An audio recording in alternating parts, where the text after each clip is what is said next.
Questão número 14. O advogado Antônio é convocado para prestar depoimento. Olha, vamos prestar atenção no serviço. Prestar depoimento como testemunha. Todo mundo já ouviu falar no sigilo profissional, né? Que alcança o padre, o médico, o advogado, aquelas pessoas que tomam conhecimento de determinados fatos por conta do exercício profissional. Né? Elas são alcançadas pelo manto do sigilo. No caso do advogado, sigilo profissional é direito. O advogado pode escusar-se de depor como testemunha sobre o fato que ele tenha tido conhecimento em razão do exercício da advocacia, e é dever. Ele deve guardar sigilo sobre o fato que ele tenha tomado conhecimento por seu cliente, e só existem, o Código de Ética diz quais são as justas causas que o advogado tem para quebrar o sigilo profissional, tá? Sem cometer infração disciplinar. O advogado não pode dizer que simplesmente não vai atender a intimação do juiz. Ele vai, ele atende, ele comparece, mas ele simplesmente diz que tomou conhecimento dos fatos que estão sendo abordados no caso, no exercício da advocacia, por conta do exercício da advocacia, e ele se reserva o direito de não se manifestar, né? De não prestar o depoimento. Ele não é obrigado. O artigo 7º, né, diz que sigilo é direito e é dever. No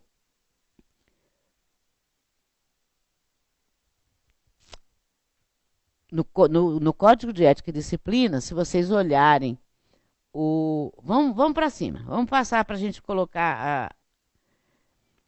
A gente vai encontrar 34, inciso 7, e do Estatuto. E no Código de Ética e Disciplina, a gente vai encontrar isso no artigo 25. Vamos voltar para o texto. Ele foi convocado para prestar depoimento em ação que um de seus clientes é parte. Inquirido pelo magistrado, passa a tecer considerações sobre fatos apresentados pelo seu cliente durante as consultas profissionais, mesmo sobre estratégias que havia sugerido para a defesa do seu cliente. Não omitiu quaisquer informações. Posteriormente à audiência, foi notificado da abertura de processo disciplinar pelo depoimento prestado. Em relação ao caso acima, com base nas normas estatutárias, é correto afirmar que...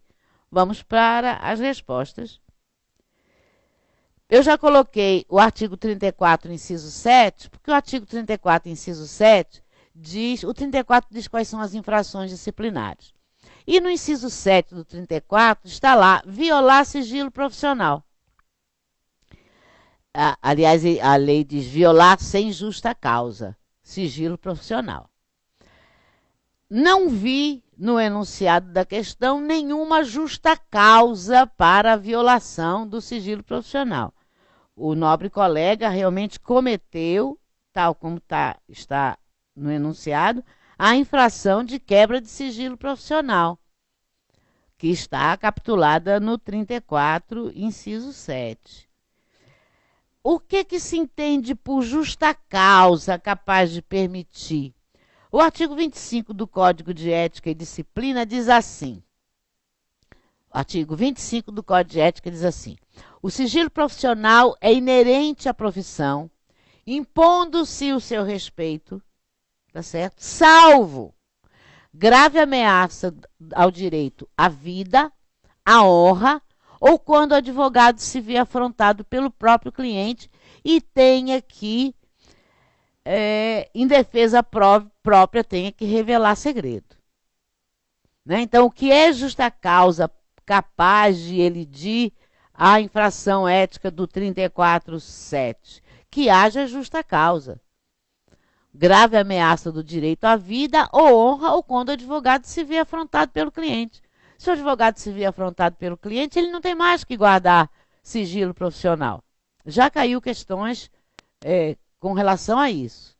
Né? O advogado que, de repente, o cliente imputa a ele a prática de um crime, ou imputa a ele a cumplicidade na prática de um crime que foi cometido pelo cliente.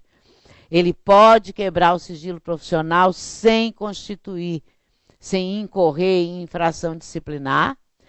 E com um detalhezinho que vocês não podem esquecer. Mesmo quando o Código de Ética permite que ele quebre o sigilo profissional, ele está adstrito a essa quebra de sigilo está adstrita ao que está sendo discutido nos autos. Ele não pode se aproveitar de outras informações que ele tenha do cliente, que não são dizentes àquilo que está sendo discutido naquele processo, e falar mais do que o que é necessário, né? O que está fora dos limites da lide. Ok? Não existe justa causa, ele falou porque quis, ele cometeu infração disciplinar de quebra de sigilo profissional.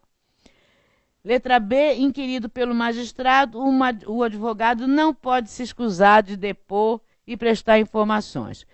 Pode, a gente já viu, isso está no artigo 7º. Deixa eu ver só o inciso que eu não me lembro, sempre, de vez em quando eu me esqueço dos artigos, sabe? Eu me esqueço porque são muitos. 19.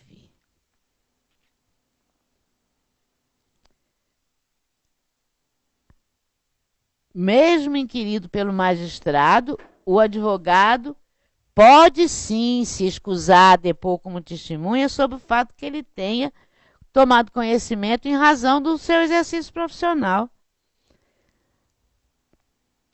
A letra A está errada, a letra B está errada, vamos ver a letra C? A quebra do sigilo profissional, ainda que judicialmente, como no caso, é infração disciplinar. Veja bem, como no caso, ele não tinha motivo nenhum para quebrar o sigilo.